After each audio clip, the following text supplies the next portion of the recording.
Nah, untuk kali ini saya akan mereaction dari channelnya Mas Agus Ramadan.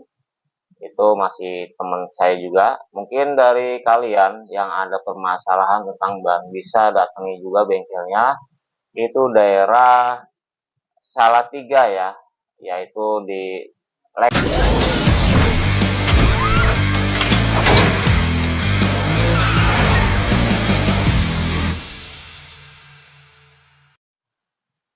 Kemarin saya sudah reaction channelnya si tukang tambal ban tentang perbaikan sobek samping ban mobil muatan ya, yaitu mobil bus. Ya, bannya sobek samping sepanjang 9 cm itu ban kawat. Jadi buat teman-teman yang baru singgah di channel saya belum nonton videonya, itu uploadan yang hari kemarin silahkan dicek ulang. Mungkin buat rekan-rekan yang punya jasa ekspedisi ketika melintasi daerah Jawa Tengah di Purwokerto, tepatnya daerah Banyumas, itu bisa menemui rekan saya jika ada problem masalah ban kendaraannya ya. Atau bisa langsung cek, cek saja nama channelnya si tukang tambal ban. Nah, untuk kali ini saya akan mereaction dari channelnya Mas Agus Ramadan. Itu masih teman saya juga. Mungkin dari kalian yang ada permasalahan tentang ban bisa datangi juga bengkelnya.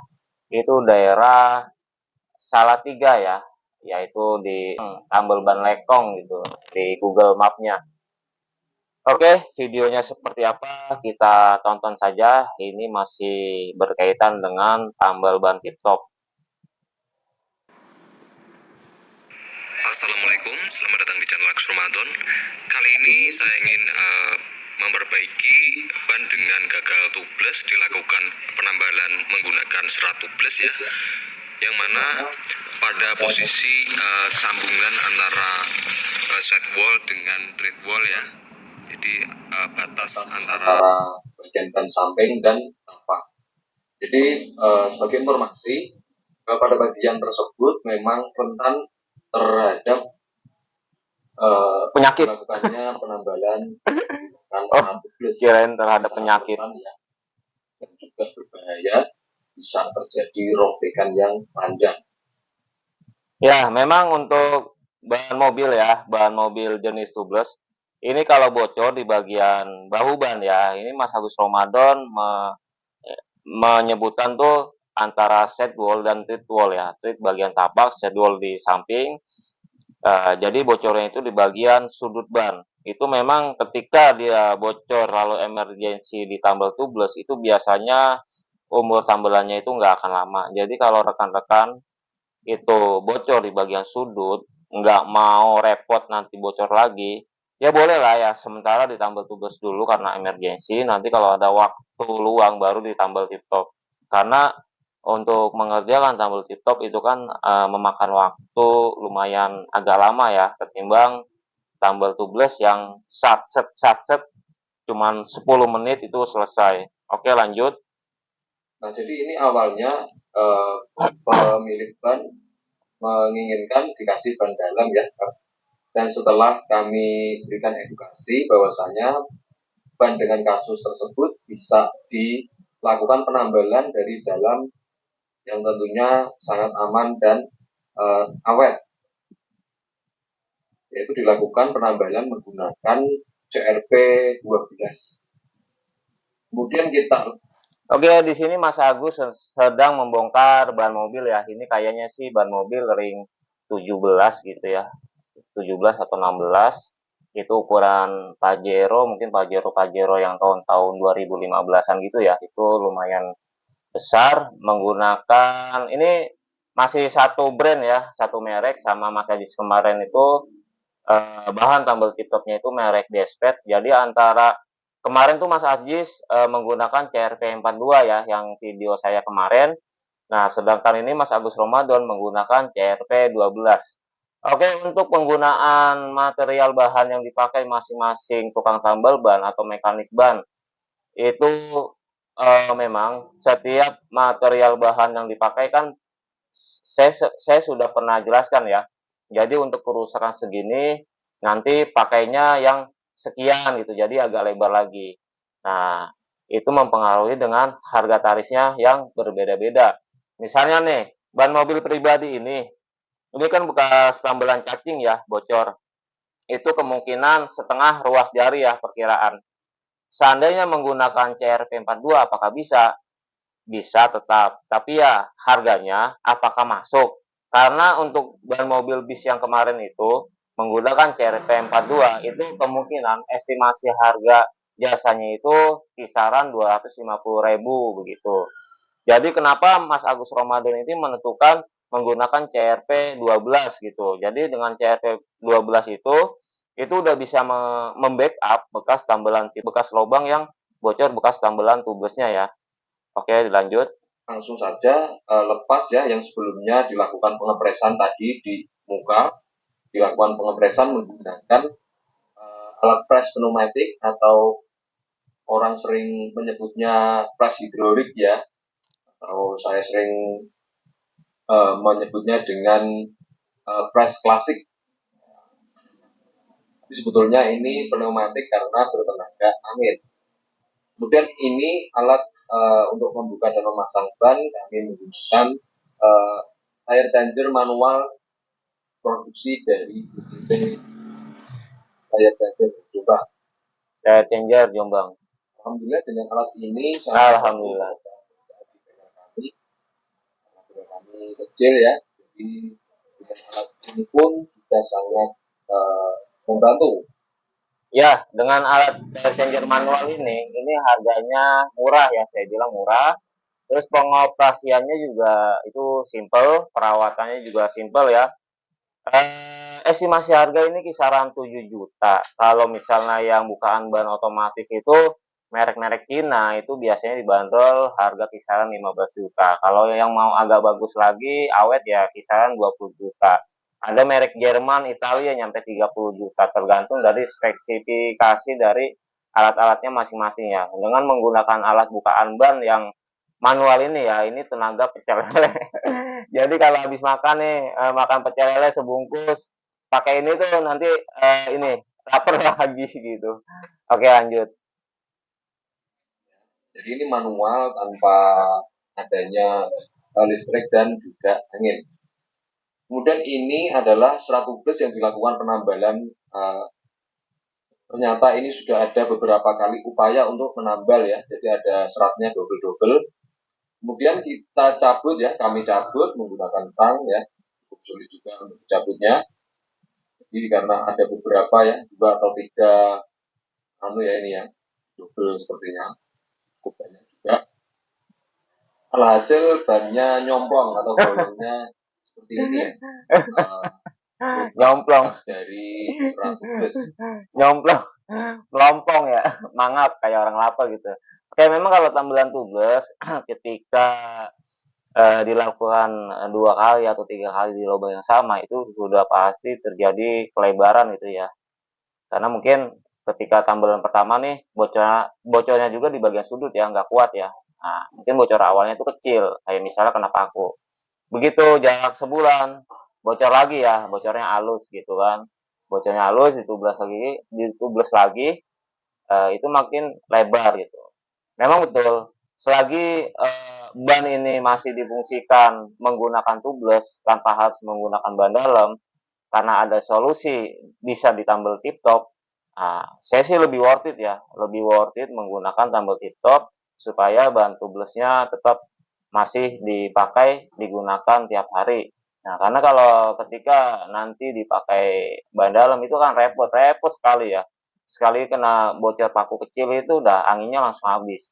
Nah, enaknya meskipun dia mempertahankan ban tubles ketika bocor, itu sisa angin walaupun sedikit masih bisa dipakai jalan ya untuk mencari tempat tambal ban terdekat.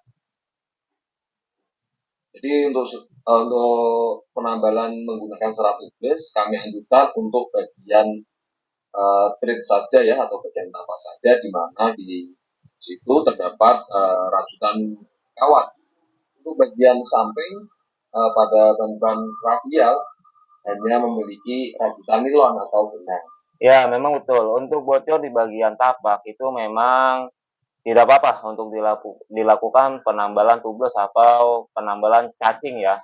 Tapi kita lihat dulu dari segi bentuk kerusakannya. Kalau memang kayak paku-paku kecil atau baut roofing ya yang buat baja ringan itu masih bisa nge-backup dengan tumble tubeless. Tapi kalau yang masuknya udah sejenis seperti baut yang ukurannya baut 8, baut 10, apalagi bekas patahan karter itu hampir satu ruas jari, itu alangkah baiknya mending menggunakan ban cadangan dulu ya, kalau memang ban cadangannya masih bisa dipakai. Tapi kalau sangat-sangat terpaksa harus ditambal tubeless, walaupun karena apa ya, karena lebarnya itu terlalu panjang, misalnya satu ruas jari itu nyampe 3 kali tubeless ya, baru bisa mentuk. Nggak apa-apa, sementara ditambal tubeless, nanti kalau ada waktu baru cari bengkel tambal ban tip top. Jadi sangat rawan apalagi pada bagian sambungan. Nah, ini dilakukan pengerokan ya menggunakan air grinder dan mata kerok Balras BNG ya. Penggunaan alat ini cukup cepat ya. Kemudian kami bersihkan menggunakan air duster atau semprotan angin. Nah, tadi yang seperti Mas Agus sebutkan menggunakan mata bor kerok BNG ya. Nah, jadi yang saya sudah jelaskan video yang kemarin, eh, tumble tip top ini bukan suatu hal yang baru ya. Itu sudah lama digunakan karena bengkel yang menangin tumble tip top saja yang masih jarang. Jadi ketika orang yang nggak biasa ingin menambal tip top, itu kadang masih kaget gitu ya dengan kayak gini masih bisa apa enggak gitu apa ganti ban baru. Ya kalau emang rezekinya ada silahkan diganti ban baru. Tapi untuk ban yang di tangan Mas Agus ini harganya lumayan menurut saya ya. Ring 18 atau 17 itu kisaran di atas 1 jutaan ya. Itu yang merek-merek biasa. Kalau yang merek-merek kayak Bridgestone, Dueler itu bisa 1,6 mungkin ya. Ring 18 itu. Dan dilakukan koreksi apakah ada beberapa bagian yang mana belum eh, apa ya belum dikerok secara merata. Jadi kita juga harus hati-hati dalam proses ini, usahakan untuk pengerokan hasilnya merata ya, tidak legok ya. Kan Tidak legok luwe. Maaf ya saya ketawa karena kita kan orang Betawi, jadi dengar-dengar yang suatu hal yang lucu tuh ya wajar lah ketawa lah. Jadi ini kondisi. Tapi ketawanya saya itu bukan mengecilkan seseorang, maksudnya ketawanya saya ya biasa aja gitu maksudnya, karena saya juga merasa terhibur gitu. Jadi bukan ketawanya saya itu menghina atau mengecilkan gitu, enggak ya. Perusahaan di mana serat rumusnya saya cabut tadi ya. Kemudian dilakukan pengeleman menggunakan bes. Jadi satu ya. Merek. Jadi ini lem dan padnya satu merek ya. Untuk produk Vespa sudah teruji di berbagai tempat tambal ban dari Sabang sampai Merauke. Kawan-kawan kita sudah banyak yang menggunakan dan membuktikan kekuatannya ya. Nah, untuk produk merek Boespet ini memang sudah mulai familiar ya, khususnya di Indonesia itu dipakai untuk penambalan jenis tip top. Jangan pun hanya di Indonesia, di luar negeri pun sudah banyak dipakai merek-merek Boespet seperti Thailand, Vietnam, seperti negara-negara Eropa juga, bagian Eropa juga menggunakan merek Boespet ya. Untuk pertimbangan ini kami gunakan CRP 12. Bagi informasi, untuk CRP 12 ini harganya 160.000, per kotaknya isi 10 lembar. Kemudian setelah ditempel kita lakukan pengerolan ya, namun kita pangkas videonya ya, jadi tidak secara full time untuk videonya.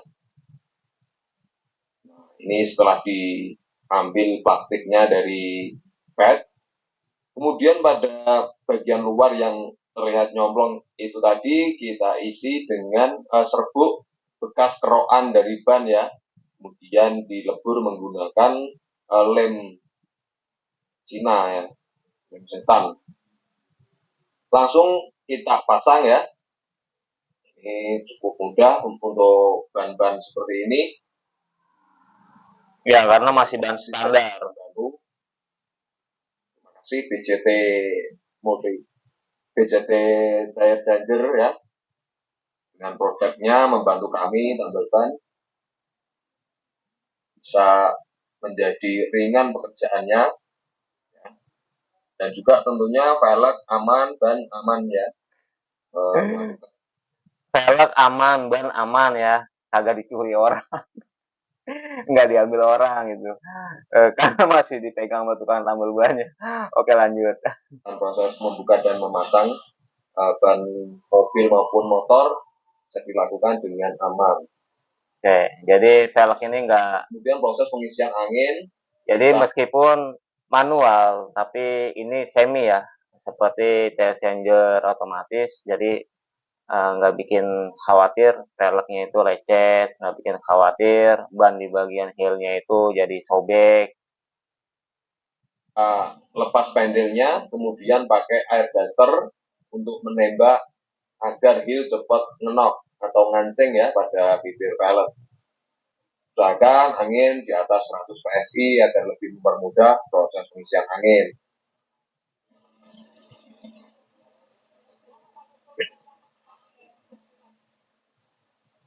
Kemudian setelah benar-benar ngancing, kita pasang kembali pentilnya ya. Ini kita pasang pentil.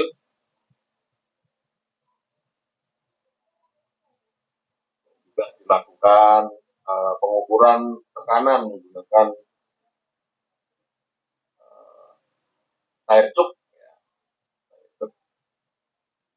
Kita isi sesuai permintaan dari konsumen. Dan setelah diisi anginnya, kita cek kembali apakah sudah aman atau bocor ya. Jika sudah aman, terima kasih buat yang sudah menonton. Assalamualaikum warahmatullahi wabarakatuh. Oke, bagaimana komentar kalian? Silahkan isi di bawah video saya. Jadi tambal T-top ini harganya mahal ataukah memang murah ya, atau bagaimana? Silakan isi di kolom komentar. Oke ya, reaction kali ini channelnya Mas Agus Ramadan. Silakan buat rekan-rekan yang mau kepoin channelnya, langsung datengin aja. Nanti saya tulis juga di deskripsi video saya ya. Oke, sampai ketemu di video selanjutnya. Bye-bye. Wassalamualaikum.